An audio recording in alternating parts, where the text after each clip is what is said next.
Nako po mga tol, delikado tong balitang panonoorin natin ngayon. Sabi ng Iran, no, nangako daw ang Pakistan na huhulugan nila ng nuklear ang Israel, mga tol. Nako po. Sabi rito sa report mula rito sa First Post, mga tol, basahin natin. Iran claims Pakistan promised to nuke Israel. Pakistan has denied reports of promising to drop nuclear weapons on Israel. So ito itinatanggi ng Pakistan, no? Pero ito'y sinabi ng Iran, no? If Israel drops nuclear bombs on Iran, the claim was made by a top Iranian general on state television. Did Islamabad make such a promise to Tehran? What are Pakistan's stakes in this war, no? Alamin natin to mga kapatid dahil tulad nga ng lagi nating sinasabi, itong mga nangyayari ngayon, etong mga nagaganap ngayon sa ating panahon, nasasaksihan natin mga tol sa balita. Kaya nga sabi sa Bible, di ba, aalingaw-ngaw ang digmaan sa bawat sulok mga tol, mga mangyayaring mga gera. Noong unang panahon, nagkakaroon ng mga gera pero hindi naman kasi siya kumakalat buong daigdig dahil wala pa namang mga balita noon tulad ngayon mga tol. Diba? Nababalitaan na natin. Kahit yung mga nangyari pa lang kanina, nababalitaan na agad natin at naririnig na agad natin ngayon. Ito pag-usapan natin to mga tol. Pero bago natin to simulan, kung bago ka pa lamang dito sa ating YouTube channel mga tol, huwag mong kalimutan mag-subscribe.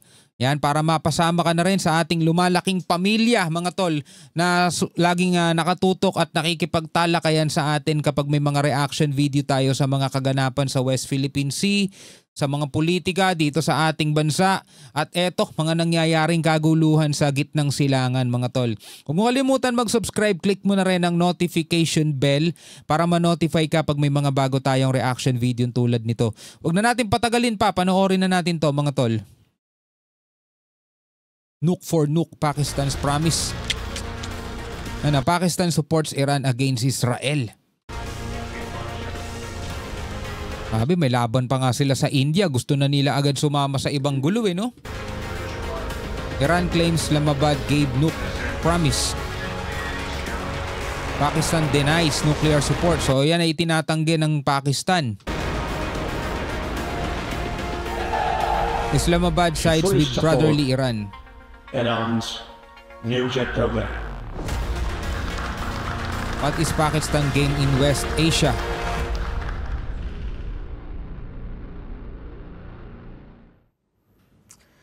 Add Pakistan to any problem and it becomes worse. And it's no different in West Asia. Islamabad is making some worrying moves. They're the only Muslim country with a nuclear bomb. And looks like they're in the mood to share it. Says who? A top Iranian general.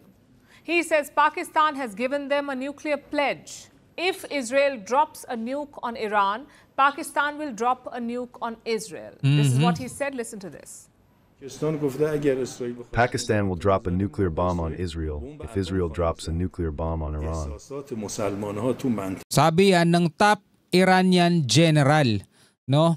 Yan ay sa isang interview. Pero yan ay itinatanggi ng Pakistan. Pero malinaw ang pagkakasabi niya. Nangako daw, mga tol, ang Pakistan na kung sakasakali ang Israel ay hulugan ng nuclear etong Iran, ang gagante para sa Iran etong Pakistan at inunuk din daw nila etong Israel. Naku po. Nuclear bomb on Israel if Israel drops a nuclear bomb on Iran. That's what Iran is saying. What is Pakistan saying? Well, their foreign minister spoke in parliament today and he categorically denied it. They are quoting Iranian generals to claim that we will nuke Israel if Israel nukes Iran. This is fake news. Yan ang sinasabi mga tol ng foreign minister ng Pakistan na si Ishaq Dar. Ito daw ay peking balita at hindi totoo. Well, magalit siya doon sa top general dahil yun ang nagsabi sa media. कि अगर इस्राइल ने हमारे ऊपर न्यूक अटैक किया तो पाकिस्तान इसराइल के ऊपर न्यूक्लियर हमला कर देगा। ये गैर ज़िम्मेदाराना और इतनी झूठी खबर है। But this whole episode is quite confusing. For starters, why would Pakistan make such a pledge? If they did not, Why would Iran lie about it? And that too on their national television. To understand that, let's look at Pakistan's position. What stakes do they have in this war? Like most Muslim nations, Pakistan does not recognize Israel. They also condemned the strikes on Friday. Then on Saturday, Prime Minister Shehbaz Sharif spoke to Iran's president, and here's what he said later. I'm quoting, "I expressed Pakistan's unwavering solidarity with the brotherly people of Iran in the face of Israel's unprovoked aggression, strongly condemned the violation of Iran's sovereignty and territorial integrity, an affront to international law and the UN Charter. Iran has every right to self-defense." So yan ay sinabi ng Prime Minister ng Pakistan. Ito yun. It's funny to hear this from Pakistan. President pala. President spoke with President Mr. Masoud Pezeshkian of Iran today to express... hindi, ito, tama. Ito nga yung Prime Minister ng Pakistan. Nonetheless, it's a very strong statement, much stronger than what we heard from Arab nations. Islamabad has two concerns here. The first is a spillover. Pakistan shares a big border with Iran. It's more than 900 kilometers long. And if things escalate, that could become a problem for Islamabad, which is why they have shut the border. Pakistanis cannot cross over into Iran anymore. The border is sealed. Even flights to Iran and Iraq have been suspended. So that is the first concern, a spillover. The second concern is political. Pakistan is very close to the US and its Arab allies, but the Arab world does not like Iran. Iran is a Shia Muslim country, and Arab nations are largely Sunni.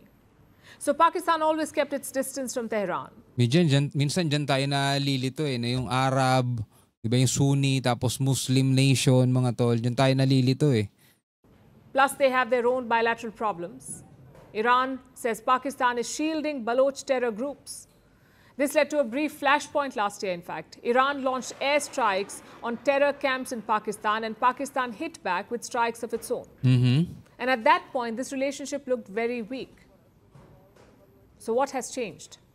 Why is Islamabad standing with Iran? Tama. Well, there are three possible reasons. Number one, the China factor. Beijing has good ties with both these countries, with both Islamabad and Tehran. They signed a 25-year deal with Iran. That was in 2021. They signed a 25-year deal. The goal was to invest $400 billion in Iran's economy, which is gold dust for them, the Iranians. China too stands to gain from this deal. They are hoping to get a foothold in West Asia. But for that, the Iranian regime must survive. Next is factor number two, to rally popular support at home. The Pakistani public has always supported Palestine. Last year, they began boycotting brands linked to Israel. So it's politically savvy to stand with Iran. Islamabad can show itself to be a defender of Muslims. Which brings us to reason number three, to create a rift between Iran and India. India too enjoys close ties with Iran, but New Delhi has been neutral in this war. So, ang Iran ay close sa India, no, habang ang India naman ay neutral about dito sa nangyayaring gera. Syempre ang India may sigalot dito sa Pakistan, mga tol. So kumbaga ang Pakistan ayaw nilang maipit sila. Kailangan meron silang mga sinusuportahan din. Meron silang mga kailangan kumbaga kapanalig, di ba? Politika rin mga tol. I did not condemn Israel's airstrikes on Friday. Perhaps India too enjoys close ties with Iran, but New Delhi has been neutral in this war. India did not condemn Israel's airstrikes on Friday. Perhaps Pakistan is tempted to capitalize on that, to drive Iran away from New Delhi. Whatever the reason, this episode raises two questions. Can Pakistan nuke Israel, and will Pakistan nuke Israel? Yun ang tanong. Kaya ba nilang laglagan ng nuclear bomb ang Israel, o gagawin nga ba nila?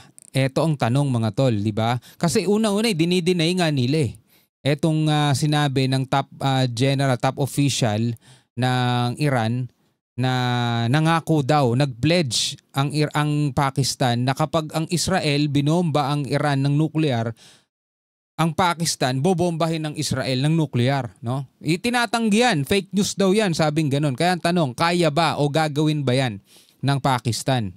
The first answer is yes, they can do it. Pakistan Shaheen-3 missile has a range of 2,700 kilometers. So Abot, kaya nga. technically, they can strike anywhere in Israel if they want to. As for the second question, the answer is no. It would be ludicrous for Pakistan to even think about launching a nuke at Israel. Ooh, yun ang pangalawa. Hindi. Kaya, pero hindi nila gagawin. Kahit isipin lang mga tol, kalokohan yun na titirahin nila ang Israel, mga tol, ng kanilang nuclear.